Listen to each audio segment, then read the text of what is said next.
Bună dragi urmăritori! Bun venit pe canalul nostru!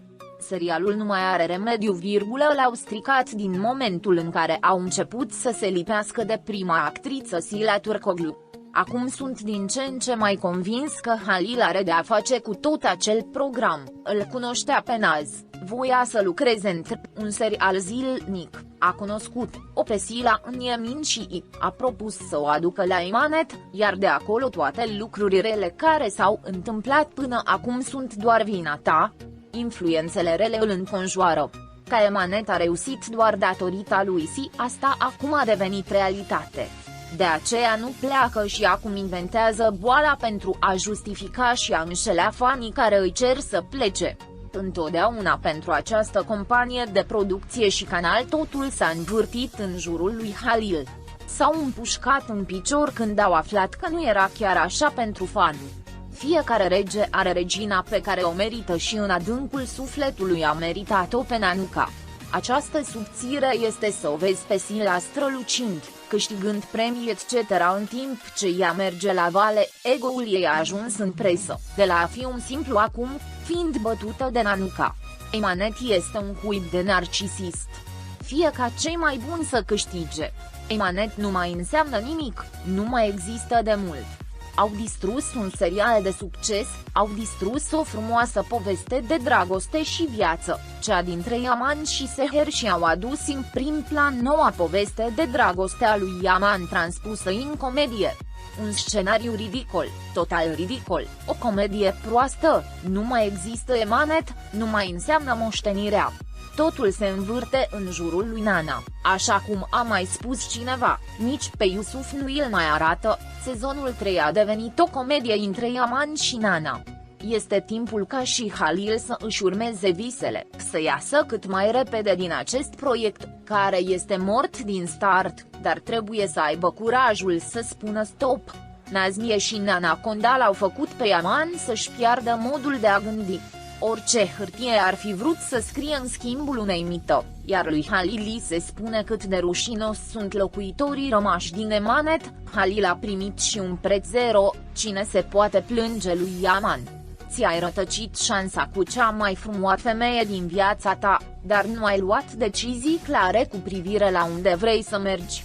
Păcat pentru tine, deocamdată Sila Turcoglu a trecut cu siguranță mai departe și, de fapt, face furori cu noul ei serial Kizil Chic Serbeti, care de fapt este foarte, foarte bun. Educațional și simplu și toată actoria din distribuție este la fața locului, fără nici o trăgând sau prelungind o scenă și făcând scene stupide cum îi place lui Naz și un incident se poate trena pentru 10 episoade, dar nici o concluzie. Love Kizil Chic Serbeti și God Bless Sila Turcoglu.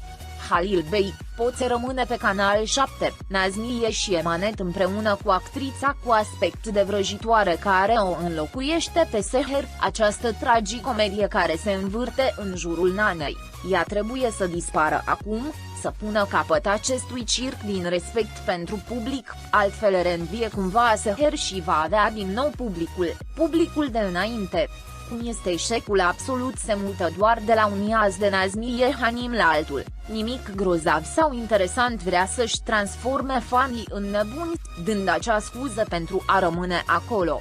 Lichi atrage ca și adânc în adânc, asta și-a dorit mereu și a crezut că Emanet a fost văzut de el. Acum se poate lauda cu asta.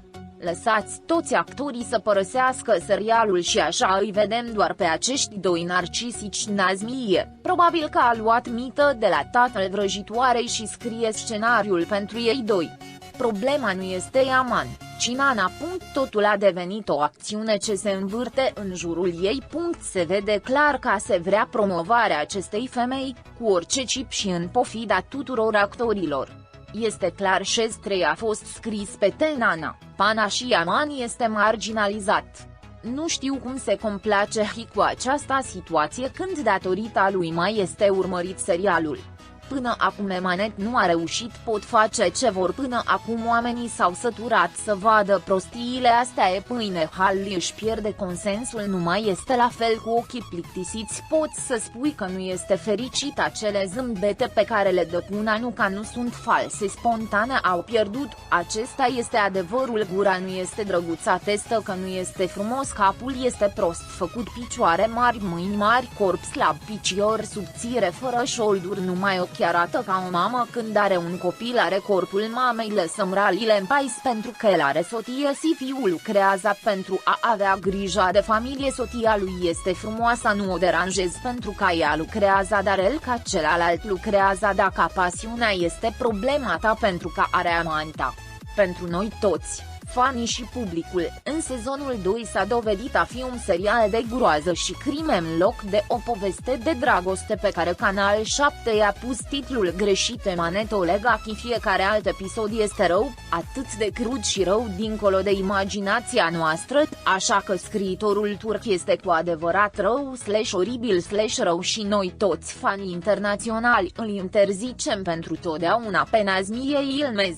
Și pe Halil dacă rămâne cu Naz și cu managerul ei Eznur. Halil e bun la ce face, dar Naz își încheie cariera în sezonul 3. Nu mai este Yaman, este dominat de Nana. Chiar șarmecul acela apucru, nimic împotriva Nana, dar nu trebuie să intre în acest serie. Cei care s-a furie la Sila spun că sezonul 3 e mare, dar e furie pură la Sila. A plecat la timp.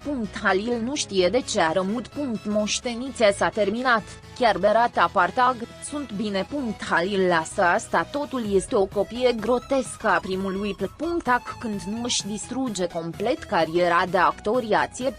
Va să fie actor în un singur serie și la jumătate pentru a treia este un fiasco. De fapt, am auzit că Sila nu a participat la ceremonia de decernare a premiului pentru cel mai bun cuplu pentru că Nazmiye nu îi permite lui Sila să participe, întrucât Canal 7 o dă în judecată pe Sila pentru că a încălcat contractul prin părăsirea seriei.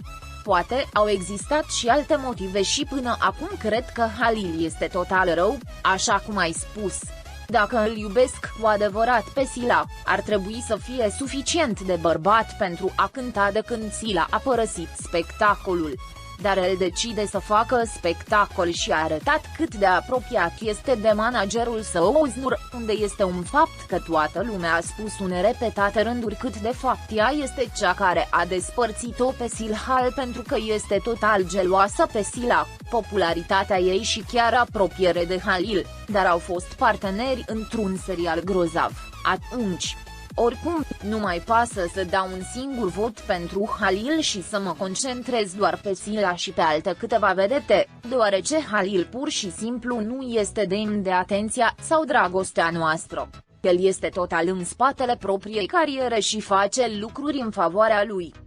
Dragii prieteni care arată dragoste pentru Halil Ibrahim Ceyhan și Slatir Coglu, vă vom transmite vouă, stimații noștri suporteri, de îndată ce sosesc vești despre jucătorii noștri. Rămâneți pe fază pentru acces instantaneu la cele mai recente știri. Abonați-vă la canalul nostru și distribuiți videoclipul. Pentru a fi primul care vizionează, fi la curent cu noile videoclipuri activând notificările. Fi sănătos! Pascali